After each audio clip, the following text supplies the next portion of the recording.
memang ini adalah sebuah situasi yang bisa dibilang tak terhindarkan di dalam hidup kita. Dari waktu ke waktu memang kita akan melalui atau mengalami momen-momen di mana kita mendapatkan omongan negatif, stigma negatif terkait diri kita. Dan bahkan itu juga bisa datang dari orang-orang terdekat, bahkan keluarga, bahkan orang tua sendiri. Jadi sekarang seperti yang ditanyakan, gimana cara kita menghadapinya? Sebelum masuk ke sana, gue mau share sebuah analogi. Bayangkan sebuah bangunan, sebuah konstruksi bangunan. Ya. Jika bangunan itu dibangun tapi tidak solid, tidak kokoh, kemudian ada badai datang, nggak harus besar badainya, bangunan itu bisa rusak karena memang dia tidak kokoh, tidak solid. Jadi akhirnya butuh effort yang besar, butuh tenaga yang besar, usaha yang besar, dan bahkan mungkin waktu yang lama untuk memperbaiki bangunan tadi. Tapi jika bangunannya itu kokoh, bangunannya itu kuat, ketika ada badai yang besar sekalipun mungkin, bukan dia sama sekali nggak rusak, mungkin dia juga akan ada rusak-rusak yang mungkin akan ada cecel-cecelnya juga, bisa jadi. Tetapi tidak akan separah jika bangunan itu tidak kokoh. Sehingga usaha yang dibutuhkan, tenaga yang dibutuhkan, dan waktu yang dibutuhkan untuk memperbaiki itu tidak akan sebesar jika dibandingkan kalau bangunannya itu memang rapuh. Bahkan mungkin badai-badai tertentu dia sama sekali nggak apa-apa gitu. Dalam hidup kita ini badai itu akan datang, suka atau nggak suka, siap atau nggak siap. Nah, termasuk salah satunya itu adalah si omongan-omongan negatif, stigma-stigma negatif terkait diri kita tadi. Yang bahkan sebetulnya kalau gue share lebih jauh lagi, mungkin kalian bisa relate juga. Terkadang datangnya bukan dari orang lain bahkan sebetulnya, ya nggak? Terkadang dari diri kita sendiri. Suka muncul omongan-omongan negatif itu juga. Jadi ini yang tadi gue maksud bahwa ini adalah situasi yang tak terhindarkan, yang dari momen ke momen, dari waktu ke waktu akan terjadi memang dalam hidup kita. Nah, tapi seperti yang gue sampaikan tadi terkait bangunan tadi, artinya apa? Karena badai tadi itu akan datang, suka nggak suka atau siap nggak siap, maka jangan nunggu badainya datang. Perkuatlah diri kita dari sekarang meskipun sedang tidak ada badai. Karena kebanyakan orang pertanyaannya, bagaimana saya saat ada omongan negatif itu, bagaimana cara saya menghadapinya? Metode apa? Gimana caranya? Kalau pertanyaannya adalah gimana caranya saat ada omongan negatifnya, biasanya emang akan lebih sulit. Karena itu sama aja seperti kita menghadapi ujian fisika gitu misalnya. Kita nggak pernah belajar sebelumnya, nggak pernah mempersiapkan diri, terus saat ujian, aduh gimana ya caranya agar saya bisa menghadapi persoalan soal-soal fisika ini dengan baik? Ya kuncinya adalah sebelum ujian itu kita mempersiapkan diri. Kalau nanyanya saat ujiannya ya akan kesulitan, akan jauh lebih sulit untuk bisa menghadapi dengan baik kan. Sama dalam hal menghadapi omongan negatif itu adalah ujian juga dalam hidup kita.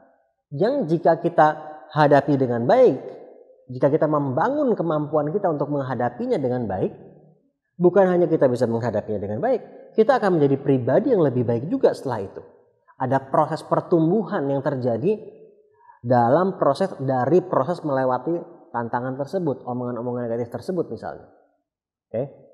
Jadi kuncinya sekali lagi sebetulnya bukan apa yang harus gue lakukan saat itu sedang terjadi. Yes, mungkin akan ada teknik-teknik tertentu yang bisa kita lakukan, tetapi gue gak mau menjawab hanya dalam konteks saat itu terjadi aja. Akhirnya biasanya itu hanya teknik-teknik tertentu yang bisa jadi solusi jangka pendek. Dan yang jangka panjang ini jauh lebih penting sebetulnya. Jadi ada sebuah pertanyaan yang orang itu sering lupa untuk tanyakan. Orang kayak tadi gue bilang biasanya langsung fokus pada pertanyaan gimana caranya untuk menghadapi saat situasi tersebut, saat tantangan tersebut, saat ujian tersebut sedang terjadi gitu kan. Gimana caranya?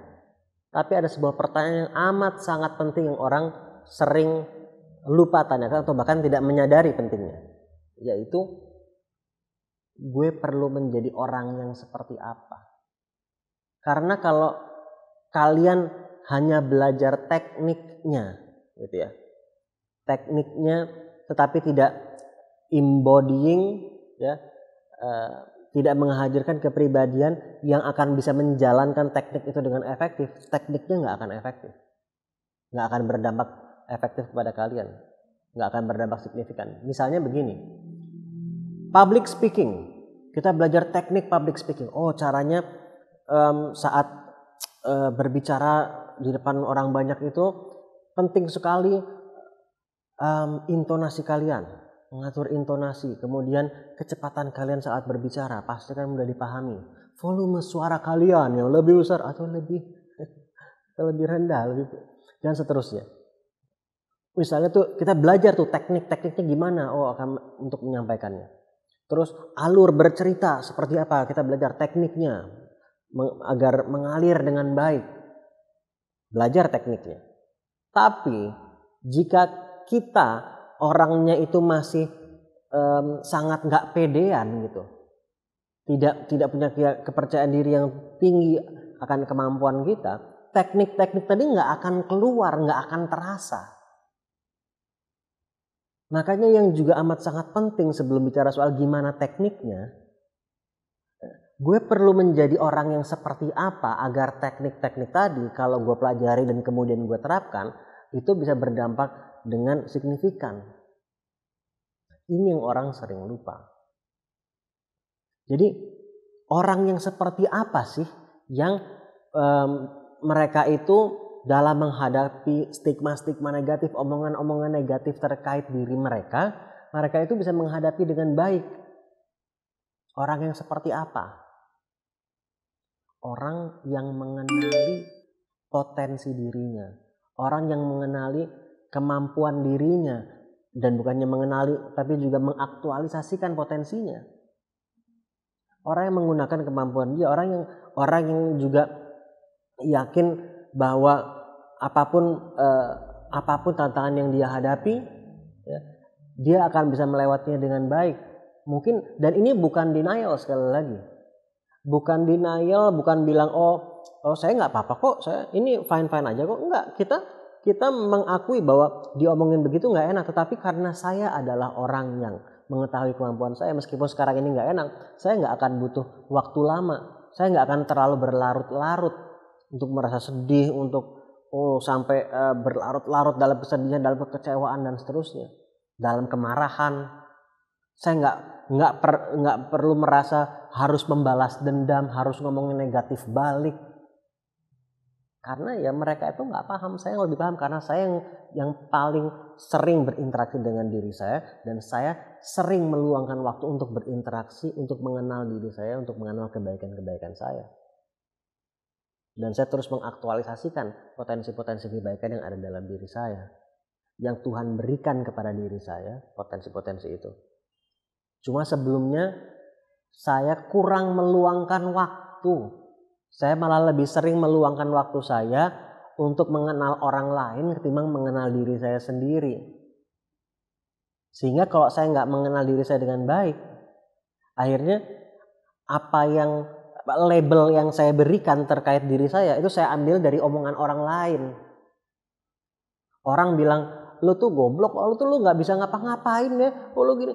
Nah, karena kita nggak mengenal bahwa diri kita sebetulnya nggak seperti itu, dan label-label itu dari orang lain kita terima, kita tempel, kita anggap sebagai itu bagian dari diri kita, meskipun dalam hati kita nggak mau kayak begitu. Hatinya mau menolak, tapi kemudian label-label itu karena dia tidak mengenal diri dia yang sebenarnya, akhirnya dia hanya ngambil label-label dari luar ditempelkan. Tapi itu bertentangan sama apa yang ada di hati dia. Bertentangan dengan apa yang sebetulnya dalam hati dia itu, apa yang dia inginkan menjadi orang yang seperti apa. Karena gak mengenal dirinya. Dan gue ngomong seperti ini sebagai orang yang dulu juga pernah merasakan ketidakenakannya, betapa mudahnya tersinggung.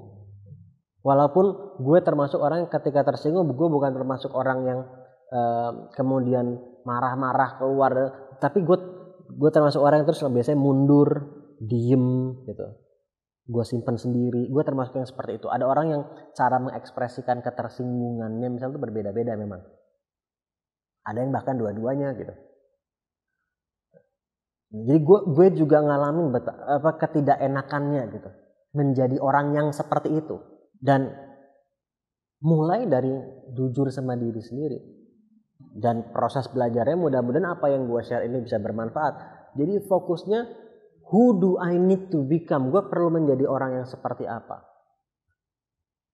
Nah, kemudian pasti lu akan menemukan contoh, cari orang-orang yang seperti itu siapa aja ya. Apakah orang-orang yang lu kenal langsung atau lu bisa baca buku-buku tentang diri mereka atau video, tulisan, gitu ya. Podcast. Sebetulnya di zaman sekarang ini mudah sekali kalau kita mau, nggak ada alasan kita nggak bisa menemukan referensi-referensi yang bagus yang bisa membentuk, yang bisa menanamkan kepribadian yang ingin kita tanamkan sebetulnya. Dan jangan pernah bilang, oh gue tuh orangnya soalnya gak kayak gitu. Gue tuh emang tipe orangnya begini, gue tuh emang tipe orangnya begitu. Never use that as an excuse. Jangan pernah itu lu pakai sebagai alasan. Ketika itu lu pakai sebagai alasan, gue tuh emang orangnya tuh begini, gue tuh emang orangnya gak bisa begitu, selesai loh. Boleh, silahkan. Tapi ya lu akan menjalani hidup lu akan semakin gak enak terus. Karena seperti tadi gue bilang, omongan negatif, stigma negatif itu akan datang suka atau nggak suka, siap atau nggak siap. Ketika kita sudah mengenal diri kita dengan baik. Dan proses mengenal tuh bukan sekali, bukan 2 kali, bukan 18 kali, bukan 40 kali, tapi berkali-kali. Kenapa? Karena kita terus berevolusi, kita tuh menjalani hidup, momen demi momen ada banyak hal yang terus terjadi dalam hidup kita. Yang artinya ada banyak sekali pembelajaran yang dapat mengarah kepada pertumbuhan. Jika kita meluangkan waktu untuk mengidentifikasinya, untuk memahaminya, untuk kemudian menerapkannya. Jika itu yang kita lakukan, kita menjadi betul-betul mengenal diri kita, kebaikan-kebaikan kita, sehingga omongan-omongan negatif tadi, badai-badai tadi, nggak akan terlalu berpengaruh karena kita sudah kokoh dan terus memperkuat diri. Jadi ini kalau kita bicara jangka panjang, kuncinya sebelum itu terjadi. Ya tapi gimana dong? Sekarang kan sambil gue mempersiapkan, kan itu juga terus terjadi. Ya udah nggak apa-apa, jalanin. Terus meluangkan waktu. Semakin lo meluangkan waktu untuk mengenal kebaikan dalam diri lo, lu akan secara bertahap sabar juga gitu ya, sabar. Dan ketika ada omongan negatif terus lu misalnya masih bawaannya masih kesel, juga jangan terlalu menghakimi diri sendiri. Gue nggak bisa tuh, gue nggak berhasil kan, gue tuh emang nggak bisa. Nggak usah kayak gitu. Orang proses belajar itu ada naik turunnya juga, ada gagalnya juga. Gue pun sampai sekarang juga ada kalanya tersinggung, ada kalanya itu manusiawi. Tetapi berapa lama kita stay dalam perasaan negatif itu? Dan apakah terus kita ekspresikan menjadi tadi dendam atau kita ekspresikan menjadi membalas atau enggak? Selama itu kita proses dengan cepat dan itu bisa menjadi bahkan sesuatu yang positif. Dan nanti jadi tandanya kita tuh meningkat kemampuan kita bukan berdasarkan kita tidak lagi merasakan perasaan negatif saat ada omongan negatif ke kita. Kita tuh manusia, kita akan merasakan perasaan negatif.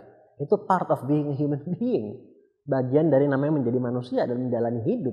Tetapi perasaan itu, emotion itu adalah energy. Energy in motion. Emotion is energy in motion. Dan energi itu bisa diproses. Hukum kekekalan energi adalah energi tidak bisa diciptakan, tidak bisa dimusnahkan. Dia hanya bisa berubah bentuk.